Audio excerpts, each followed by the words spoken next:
வாழ்க மரியே என் வாழ்வின் முகவரியே.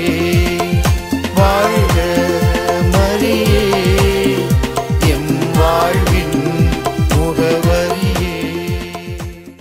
வாழ்க வாழ்க வாழ்க மரியே.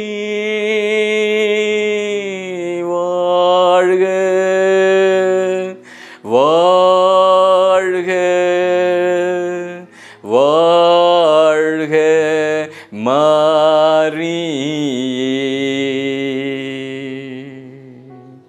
மரியே வாழ்க, மரியே வாழ்க.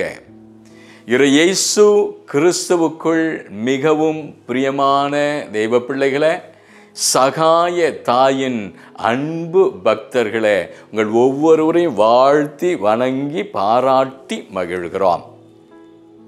கடந்த சில மாதங்களாக சகாய தாயினுடைய பக்தி முயற்சிகளின் பரிமாணங்களை குறித்து நமது தீபகம் என்கிற மறைபரப்பு பணியகத்தின் மூலமாக நீங்கள் கண்டு வருகிறீர்கள், கேட்டு வருகிறீர்கள். இம்மாதத்தில் கிறிஸ்தவர்களின் சகாய தாயினுடைய விழா மே மாதம் 24 கொண்டாடப்படுகிறது. அதனுடைய பின்னணியும் சித்தாந்தங்களை குறித்தும் வரலாற்று பின்னணிகளை குறித்து சற்று அலசி பார்ப்போம். திருத்தந்தை 7ஆம் பத்திநாதரினால் கிறிஸ்தவர்களின் சகாய அன்னை என்கிற ஒரு அடையாளம் இயேசு கிறிஸ்துவின் தாய் மரியாளுக்கு கொடுக்கப்பட்டது என்பதை நாம் அறிகிறோம். சகாயம் என்றால் என்ன? அக்ஸீலியம் என்று லத்தீன் மொழியிலும், ஹெல்ப் என்று ஆங்கிலத்திலும், சகாயம் என்று தமிழிலும் நாம் அழைக்கிறோம். சகாயம் செய்கிற தாயாய் அந்த கிறிஸ்துவின் சகாய அன்னையை நாம் பார்க்கிறோம்.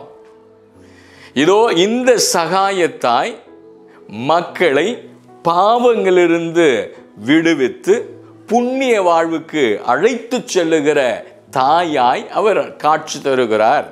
முதலாம் நெப்போலியன் அவருடைய ஆணைப்படி ஜூன் 5ஆம் நாள் 1808ஆம் ஆண்டு திருத்தந்தை 7ஆம் பத்திநாதரை கைது செய்கிறார்.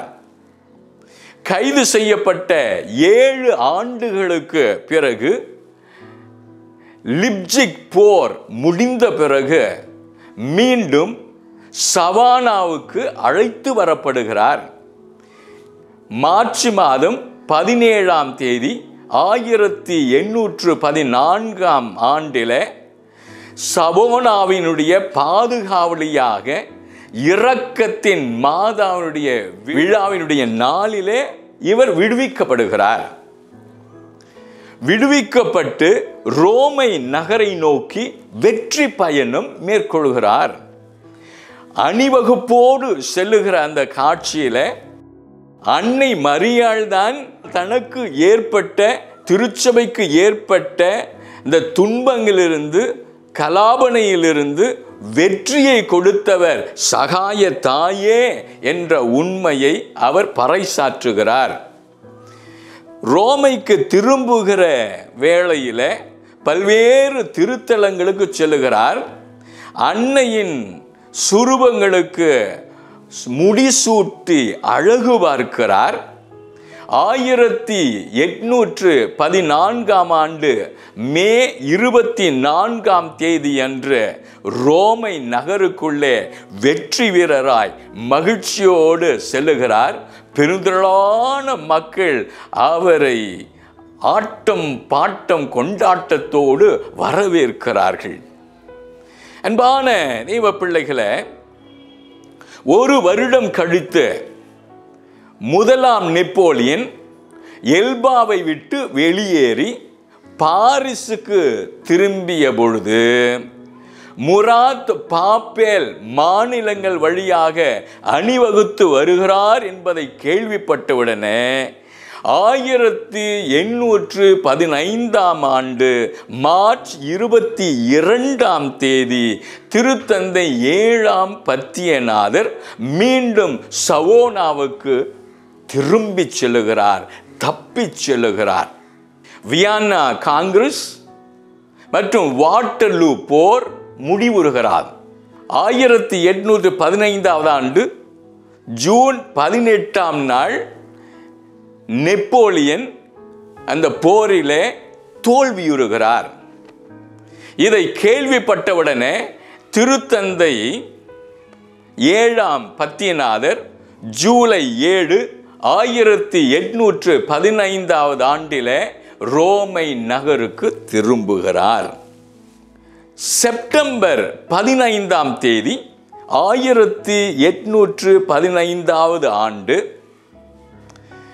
வியாகுல அன்னையினுடைய பெருவிழா நாளிலே கடவுளுக்கும் அன்னை மரியாளுக்கும் நன்றி அறிதலாக ரோமை நகரிலே நன்றி செலுத்தி மே 24ஆம் தேதியை இனிமேல் கிறிஸ்தவர்களின் சகாய அன்னையின் விழாவாக கொண்டாடப்பட வேண்டும் என்று பிரகடனம் படுத்துகிறார். அன்பான தெய்வ பிள்ளைகளே, 1844 ஆண்டிலே ஆஸ்திரேலியாவினுடைய பாதுகாவலியாக கிறிஸ்தவர்களின் சகாய அன்னை பிரகடனப்படுத்தப்படுகிறார் என்பதை நாம் அறிகிறோம். இப்படி தொன் போஸ்கோ சொல்லுகிறார், புதுமைகளை நீங்கள் காண வேண்டுமா? சகாய தாயினிடம் பக்தி கொள்ளுங்கள், வாருங்கள், சகாய தாயை நாடுவோம். ஏதோ நீங்களும் நானும் புதுமைகளை நாம் காண்போம், ஆசீர்வாதத்தோடு வாழ்வோம். ஆமென்.